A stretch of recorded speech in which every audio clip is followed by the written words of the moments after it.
Hi everyone, in this 7th episode of Hunt With Me, I will be recapping 3 of my recent hunts against some of the currently hardest monsters in the game. Disclaimer, these are not just difficult to accomplish solo, but probably requires you to have a max grade weapon or something close to it to attempt it yourself. Something of which I do not have, so I attempted these in multiplayer. It is much easier with teammates, and I'm extremely grateful that I had the opportunity to play with some of these very progressed hunters. Timestamps in the description box, and I will be doing some basic commentary as well as providing some general information when going against these monsters. I can't cover all playstyles and will be speaking mostly from the point of view of a bow player. Stick to the end for some valuable information on path breaking.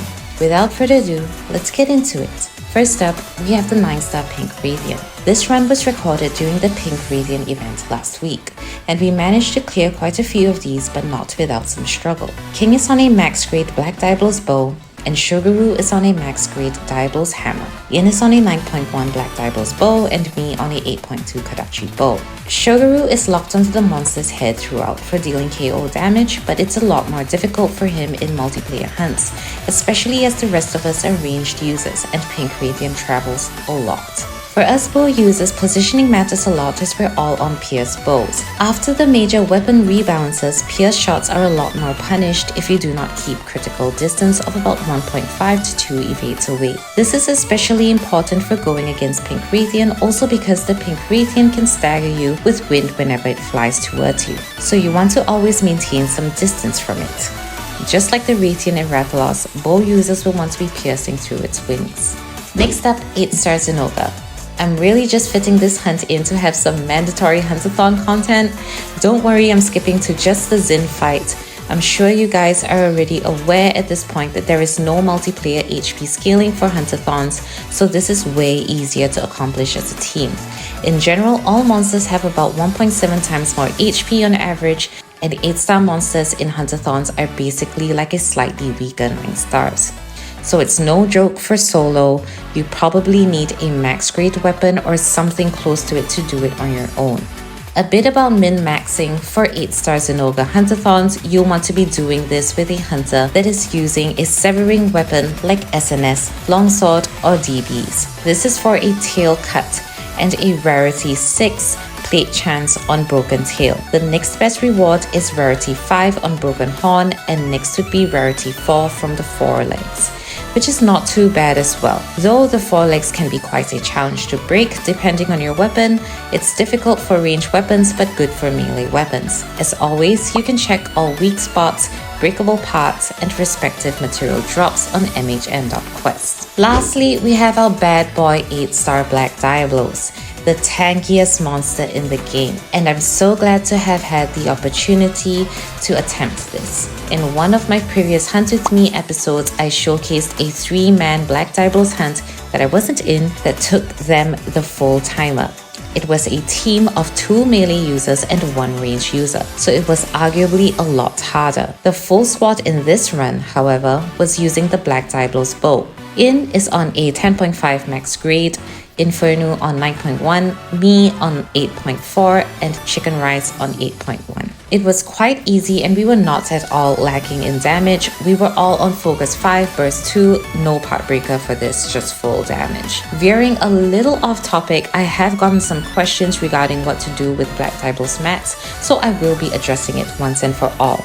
If any of you are holding on to your Black Diablos materials and wondering what to do with them, I would recommend the Black Diablos bow and only the bow. The Black Diablos bow is currently the best weapon in the game, beating all other Black Diablos weapons. It's the best you can get for right now for an all-purpose weapon and a first max grade investment. So this begs the question for some of you that might not already know, why is the Black Diablos bow so good? This is due to one reason. The Black Diablos bow has an additional perk that no other Black Diablos weapons have. The bow only requires 2 charges for maximum damage. This means that effectively you have a raw attack power that is 1.3 times more just due to higher attack speed. A mere 8.1 Black Diablos bow can allow you to clear the full roster of 8-star monsters, so don't hold back. And that only needs 2 Wyvern Gem shards from you. If you're wondering, for 9-star monsters you would probably need a max grade to clear all comfortably. but 9.5 could probably clear you some. You would, however, struggle more against the likes of Kulu, Anja, and Toby, due to pure shots not being great against them, even at max grade. And strange enough, they all happen to be weak to water, so maybe a water element setup can help you there. But all in all, I'll say it again, it's the best you can get for right now for an all-purpose weapon and first max grade investment.